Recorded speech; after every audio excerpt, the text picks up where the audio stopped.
Welcome. I'm Rogers Anderson, Williamson County's mayor.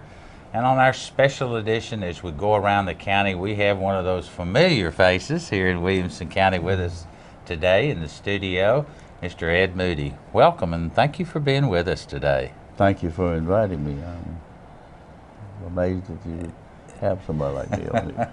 Well, now, you're kind of cutting yourself short. We were visiting right before the show and actually went on for taping, and you were telling me about you've been married 62 years. To the same woman. To the same woman. And, well, you're bound to have done something right that she would put up here. The wonderful, sweet lady. That's right. She's a great girl. You have, what do you tell me? How many children and grandchildren do you have? A lot of folks like to know a little bit about our guests, the personal side of them. The greatest asset I have is my family. My wife Eileen, whom I met, as a matter of fact, when I came back from the service, girls had changed from the time I left, and I did not leave a girl to write to or anything while I was in service. I did write to some girls and got some letters and so forth. But anyway, I met Eileen, a boy that I went to church with. It said, let's go down to the YWCA. There's some nice girls come up there and dance on Saturday night. So that's where I met Eileen. And so when I was looking for a particular color in my girls, that I wanted a brunette girl and so high, so tall, and weigh so much and those kind of things.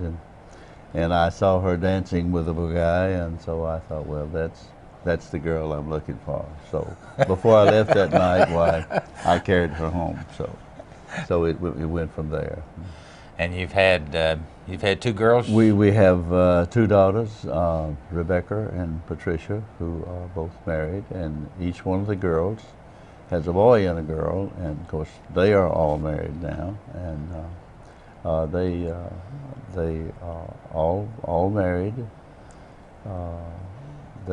Each one of the girls has one of our granddaughters has two little girls, Elise and Leah. Leah is 5 and Elise is 2.5, and they are the apple of my eye. Or all of them are, to tell the truth. Well, Mr. Moody, they're doing great. I know that the family to you means almost everything. It does. And you can tell that in your demonstration and loyalty and your commitment. But there's also something that I know as I kind of take you down this path before we actually get to talking about some of the things in Franklin and Williamson County during your lifetime. I know that you're a Rotary member, you're a Rotarian. I see you you're there more frequent than I am. In fact, I just recently discovered, other than the first meeting, you have made every requirement for meeting dates, whether they've been weekly or monthly, sometimes they change, but 56 years of continuous service without missing a single time in which they count or check us off, as you understand. In fact, just a couple of weeks ago, I was over at another Rotary, and there you were too, getting a visitation at that one. That's right. That's what they call a makeup. You're allowed a makeup there. You have 2 weeks' time to make up if you miss your regular meeting at your home place. If you're traveling or something like that, you have 2 weeks' time to make that up. And of course, they give you a slip that says that you were there and paid your dues to that Rotary Club, and you are accepted at another Rotary Club just like you were a member, because that's one thing about Rotary. It's international, and you're treated almost like a member, and it's very interesting. You meet some of the most interesting people at a various Rotary Club in various parts of the country.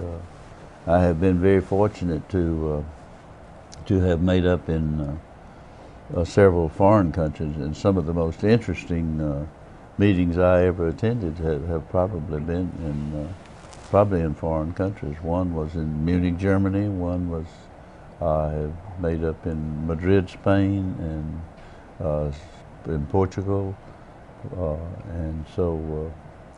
And one time we flew to Copenhagen and went up the Balkan Peninsula by boat and took our meals and slept on boat. And every day we would stop at a different town, but I only made up at one or two because they had a very small sign that said Rotary meets here, and I couldn't find many people or any people that spoke my language, and so that I couldn't speak theirs, so I did have a little trouble finding one, but I did find a place that had Rotary, and so happened I sat beside a gentleman who was there on an exchange program with the University of Alabama. So he was and you didn't hold that against him? Didn't hold that against him because he and I had a pretty good conversation while the meeting was going on. So.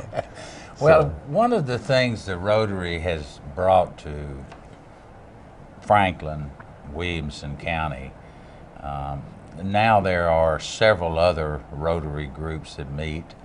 There's different breakfast and different lunch groups, and they're men and women. In those early days, it was mostly males. Right. But now it's males and females, and each Rotary group has their own area of concentration that they want to give back, either in terms of scholarships or to different needy groups. But the real core of every Rotary, as it is with any business, which we'll talk about a little bit with yours, are the people that work with inside the organization, whether it's the man out in the back changing the oil at a Moody's tire service, or it's the Rotary people inside that make the Rotary Club what it is. It is one of many worthwhile organizations. The Lions Clubs, the Civitans, the Exchange Clubs, they're all worthwhile ventures and very, very credible. But one thing that sticks out with me when you talk about the Rotary has been in your involvement with called the Noon Rotary now, that meets over at the Rec Center, has been the rodeo. Right. And the rodeo's involvement in our community every single year. To my knowledge, in those early days, it was an activity that really and truly you and several other men, and I'll let you talk about those men, how you got the rodeo to really focus into Franklin and to grow into the event that it is today. It is monumental, and many people have been involved. I'm not saying you or any one person run the rodeo, because it takes a village to put on that rodeo. It takes an effort from everybody's. Every individual can have a job, and the rodeo as the beginning. About the time, Dr. Harry Guffey loved horses, and of course he was always on the rodeo committee, and when it began with Preston and John Folks, who came here from Texas, and I guess had a little bit to do with let's have a rodeo, and so that's kind of what it started. Of course, Dr. Guffey was for it. And then it wasn't but a year or so until Bob Corley came. Bob came from Texas, so we had about 5 or 6 people that were from Texas, and of course that knew about rodeos and knew what it took to put one on. And we had John and Preston. Well, just John for the first 2 years, and then Preston joined him. And so that's what really got it started. And they knew the people they could invite that would add some really excitement to it. And of course, Dr. Guffey always participated with cutting horses, and he did calf roping and things like that. But it took a lot of effort to get it started. But what makes the Rotary Club what makes Rotary is really the fellowship in working together, because you have to have a classification in order to become a Rotarian. They don't want all tire dealers in there. They don't want all insurance men there. They don't want all real estate men. They want a diversified group of people that when they go to Rotary, they can sit down and talk to somebody, and it'd be an entirely different conversation than what you would actually select if you were out in a crowd and looking for something. I know I have went to Rotary. Everybody has a tough time at work sometime, and maybe when you leave to go to Rotary, you have a terrible attitude in the way of a mind. But when you go to Rotary and you sit down and you talk to somebody, 5 minutes or something, and a few minutes, and then you have a program that somebody tells some good stories about their work or something that's going on. And I have left Rotary with a completely different attitude than I had when I came. So that's kind of what it's all about. I remember talking about our own rodeo when we had moved to Jim Warren Park from behind the where the old high school was, and the Carter House, and when we moved out there, we had to have 1,000 wooden foldable chairs for the box seats. So we would get a truck and haul those out there and set them all up. But when the rodeo was over on Saturday night, about 10:30 or 11 o'clock, there wasn't a Rotarian. Doctors, I mean, they would all be there with their gloves on. We had a system there that within about 30 minutes we would load those 1,000 chairs. But you saw more Rotary going on there among those people. They were people that had a special place. They were placed down in the where the box seat was. So they would fold 2 chairs together and set them over the things, and then this guy would set them over. Then we'd back the truck down the aisle there where they walked down to get in the box seats. Back the truck down there. There was 2 guys stacking them in the truck. There were 4 guys handing them up to the guy in the back of the truck. But we'd load those chairs in about 30 minutes, and you never saw as many happy people because the rodeo was over, the weather was good.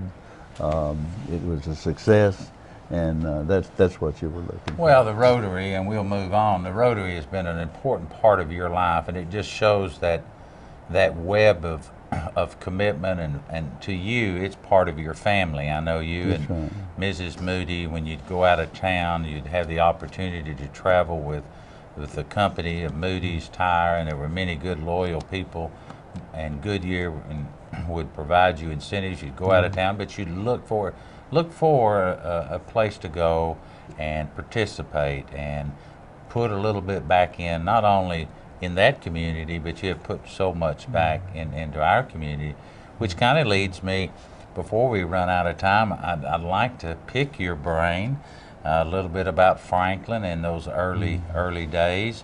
I know that Moody's Tire was literally downtown Franklin. Absolutely, yeah. And you and your brother and many people around here were involved in those early days of Moody's, but there were so many activities downtown. It's certainly not what it is today.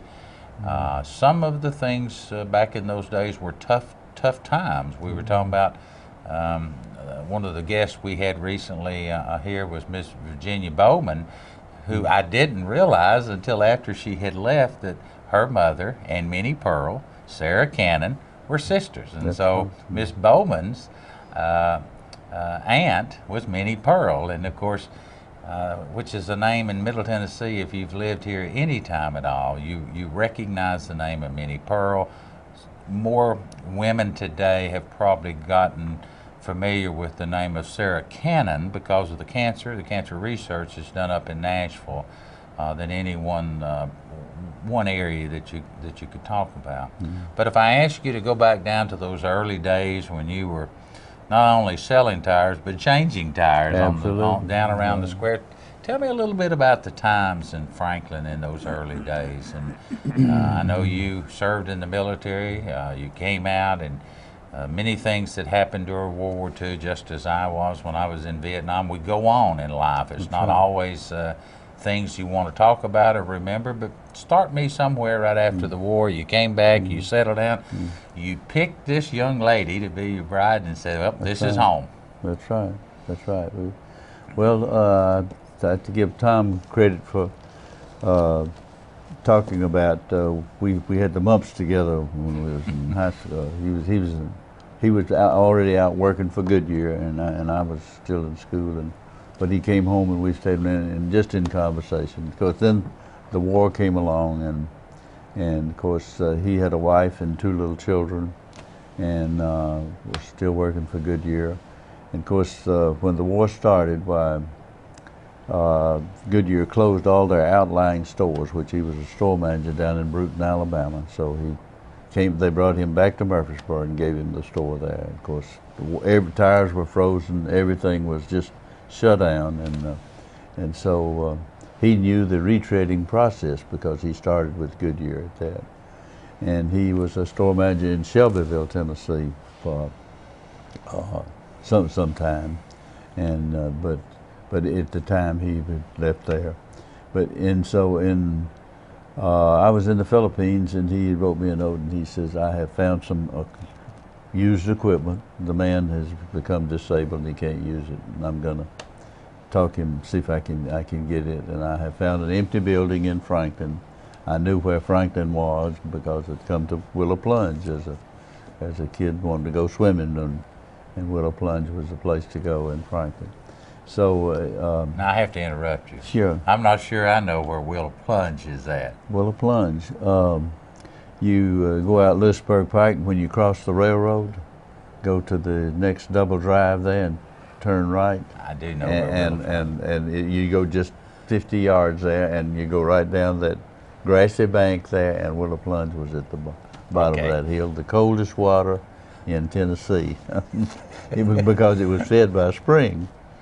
And but anyway, but that wasn't what they didn't go to swim. They come to see the pretty girls lay on the bank out there. It was a grassy bank out there. But anyway, it was a fun place to go, and you see a lot of friends. So anyway, I think I said, sounds good to me, or something like that.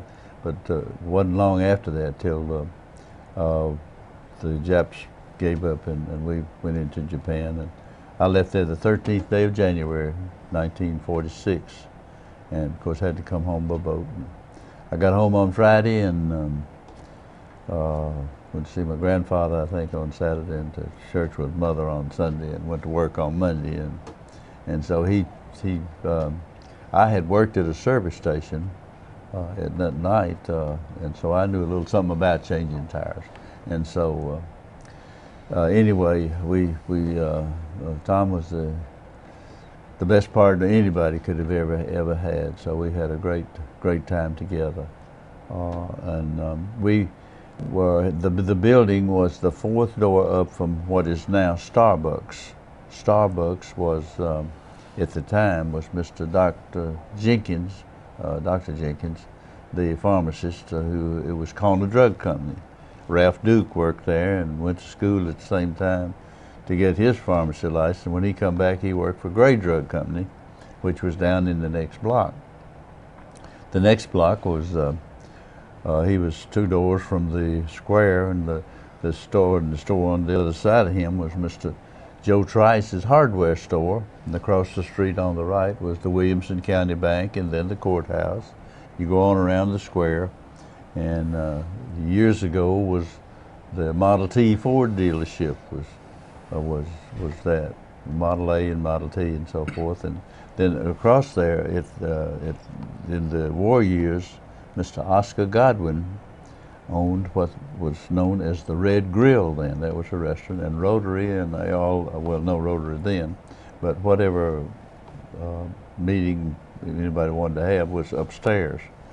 And so they used that in the restaurant. And Mr. Godwin He also owned the Ford dealership, which is on Main Street, right beside the theater.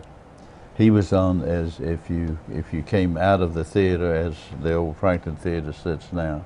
If you came out of the theater, Mr. Godwin's Ford dealership was on the right-hand side, and Mrs. Walker, which Billy was in the service at the time, was on the left side, and we were almost straight across from Billy Walker's Walker Chevrolet, and then the Presbyterian Church where it is now. And Bennett Hardware was on the corner of 4th Avenue there, and Harpeth Bank was on the other corner. And so when Tom came to Franklin, there was a man named Woodrow Dickerson, which was a photographer in Shelbyville, and he and Tom were friends. And Woodrow Dickerson rented the upstairs of the Harpeth Bank for a photography shop. And the man named Floyd Sandlin, he was in Shelbyville. He came and opened a drugstore right beside Harpeth Bank, which was Sandlin Drug Company. So there was three men from Shelbyville, and they all became members of the Lions Club because there was no Rotary. There was a JC Club, and which I was in, but there was no Rotary or any other thing. They're just the JCs and the Lions Club. And so they were all members of that, and Bob Sewell and Lloyd Hardcastle, and Herbert Bowen was the guy that ran the theater, and of course he would be there at 11:30 every night, and he was the only man in town that wore a collar and tie every day to work. But he'd come downtown about 10:30, 11 o'clock, and he would come up and want us to do something to his car, which it didn't need anything, and so we tell him, I said, Herbert, you don't need anything, and he just wanted somebody to talk to, I think. But anyway, we changed tires out in the alley behind the store, which you couldn't do now. Well, we had three retread molds in the back of the store, and of course from 46 to about 52 or 3, we got very few new tires. But we retreaded tires, and the mail carriers, when we'd go to work in the morning at 6 o'clock, there would be 1 or 2 mail carriers, cars sitting there, and they'd have a little note on the windshield say, my right rear is going down, or there's a flat in the back. But they would go to the post office and work their mail, and then they would come and pick up their car and take out on their route. So we'd have them all fixed and ready to go. But Mr. Will Lynch and Mr. Brown and a guy by the name of Rock Jennings, who was a big TV supporter, you could see him on any Saturday afternoon at the goal line of UT whooping them on. So he was a great Tommy West. And I hate to cut you off because that's the whole purpose of this, but we've got about 4 or 5 minutes left, and I certainly want to say thank you for, and I know you're a very humble man. You have always been involved, and it seems my 25 plus years of living here in this area, you seem to always be at those important things, and you are well respected, and that comes with a great admiration, not only from me, but from many others. You're still involved in our community through the chamber. I think about every morning, which I could take some lessons from this, I believe about every morning you make your way over to the rec center.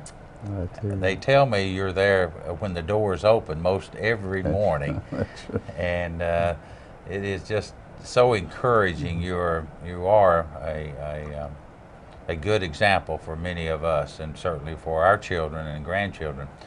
If I ask you to kind of summarize in 2 or 3 minutes of something that you'd like to say, something you'd like to convey,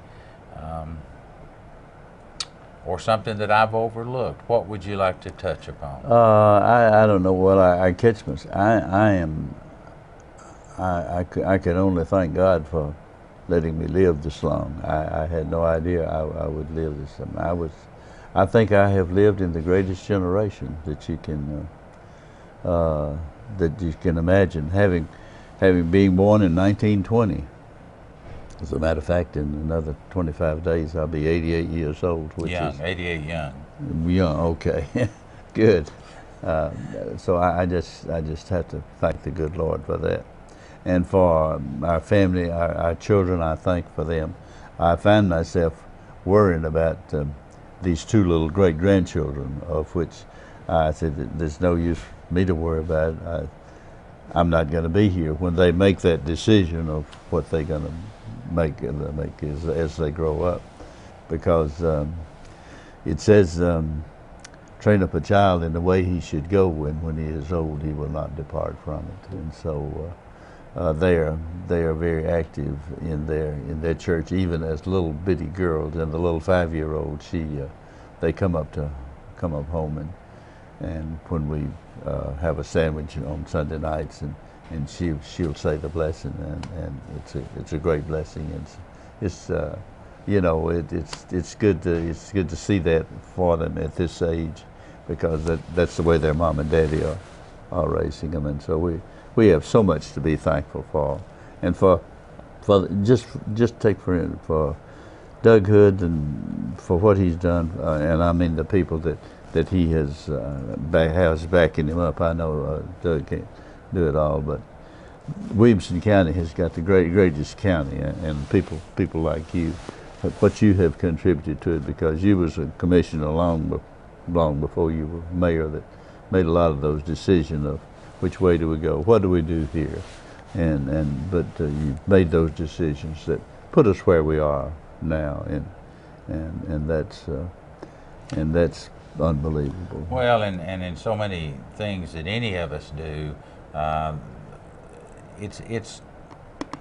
it's the people that work in and around the organization. Whether you're talking the Rotary, whether you're talking at home, I give the credit to our mates, Right. because we're always out working, and I, like you, am very fortunate, I believe, to be in a county that's so unique to anything around. But most everyone else feels that in their counties too, or at least they should.